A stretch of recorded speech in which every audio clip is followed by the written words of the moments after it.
তামিলনাড়ুর করোড়ে টিভিকে সমাবেশে পদদলনের ভয়াবহ ঘটনাটি পেরিয়েছে 24 ঘন্টা। মৃতের সংখ্যা বেড়ে দাঁড়িয়েছে 41।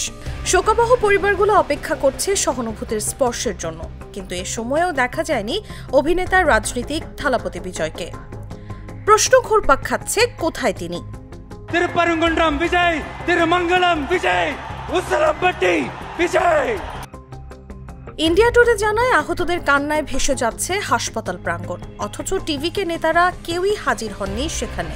শুধু একটি লিখিত শোক বার্তা দিয়ে ক্ষতিপূরণের অঙ্গীকার করেছেন বিজয়।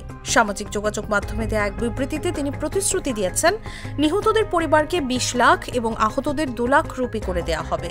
কিন্তু এই শোক বার্তাই যেন নতুন বিতর্ক উস্কে দিয়েছে। টাইমস অফ ইন্ডিয়ার খবরে বলা হয়, বিজয় ঘটনার পর চেন্নাইয়ের নিজের বাসভবনে দলের নেতাদের নিয়ে বৈঠক করেছেন, কিন্তু ঘটনাস্থলে যাননি। এমনকি শীর্ষ সারির নেতাদেরও জনসম্মুখে দেখা যাচ্ছে না।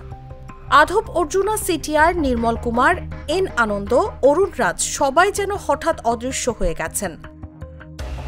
অন্যদিকে দলের সহ সাধারণ সম্পাদক ভানি আরাসু অভিযোগ করেন, বিজয় আসলে তড়িঘড়ি করে করুর ছেড়ে পালিয়েছেন। ক্ষতিগ্রস্তদের পাশে না দাঁড়িয়ে তিনি আদালতের দ্বারস্থ হয়েছেন। এতে প্রশ্ন উঠছে, বিজেপির ছায়া কি তাকে রক্ষা করছে?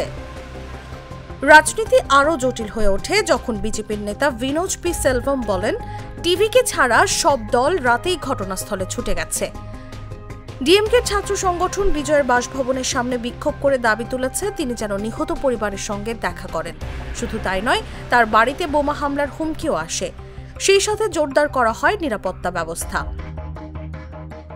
সবশেষে একটাই প্রশ্ন এখন জনমনে ঘুরপাক খাচ্ছে, জনতার আস্থা কাঁপিয়ে দেয়া এই পদদলনের পর থালাপতি বিজয় আসলেই কোথায়?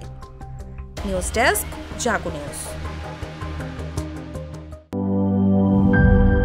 নায়াসিনামাইড ও স্যালিসাইলিক সমৃদ্ধ লিলি ফেস ওয়াশ, যা ফেসের ডেড স্কিন সেল দূর করে দেয় দ্বিগুণ ফাস্টার ব্রাইটেনিং।